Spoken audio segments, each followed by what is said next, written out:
finishing off their good runs by tap-ins.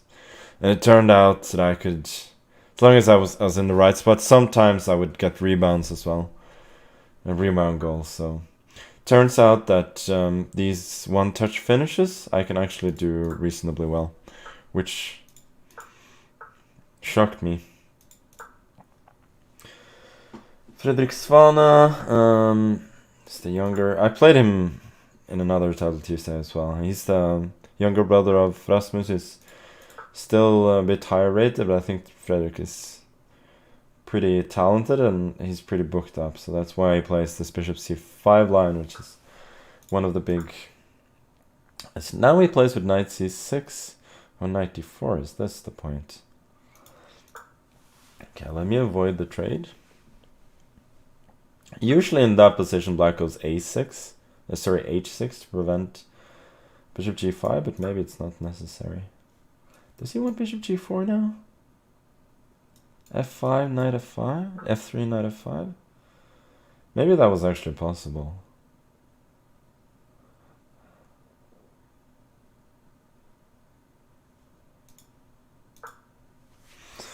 Okay, let's just protect this and then try and develop. Yeah, I was worried that he might go for a quick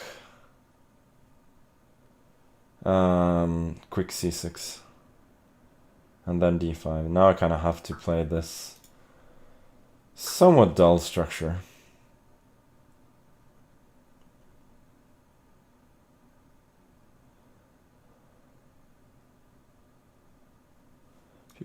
Maybe he should have gone for a quick Bishop E6 there. I don't know.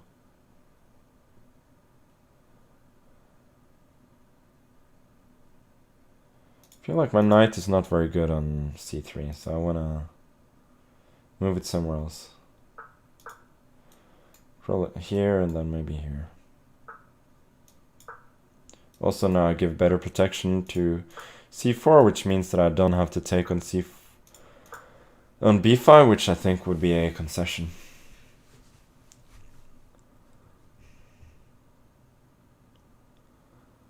And his knight is pretty short of squares, so he may want to reroute it like this.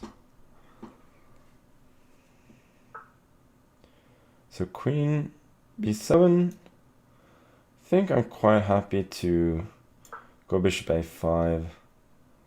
I'm not thrilled about exchanging those bishop potentially, but I am gaining some dark squares here if he trades. Maybe he wants c5 now?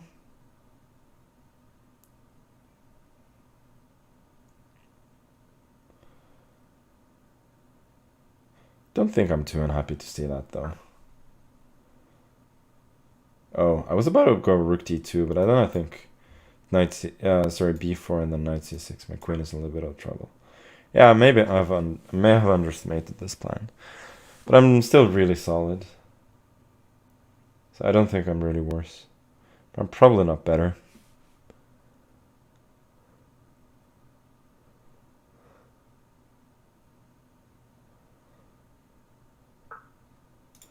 So he locks up the center. This is looking like a little bit like those Sveshnikov lines where white goes for an early c4. The structure would be the same without the pawns in c5 and e3. And now my pawn on e3, while it's obviously doubled, it does do a good job of protecting the square on d4, meaning that he could never put a knight there. And even though he gets he does get a4, I don't think it does a whole lot. So he allows me to take, which is double-edged. I'm not sure it's good. E4, but now at least my pawns are semi-mobile, and once again, I'm not sure he's really achieving all that much on the queen side here. So he's gonna go rook a2, most probably, and my knight has been on b2 for long, so it's time to bring it to d3 soon. So I'll go queen b1 and then knight d3. And next I can probably go knight f2 and then rook d2. And just like in those positions that you get with in the Sveshnikov, like b3 is the only sort of have weakness that white has, and the rooks don't really do all that much on the a file. So I guess now I'll go for e5. Queen coming to g6. Also a lot of pressure here. But this should lose. But does it though?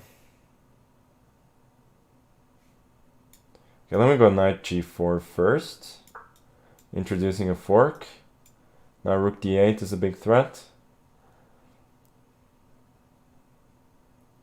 He could go e4 and then hide the king on h7, but I think I have way too much activity there. Okay, he just resigned.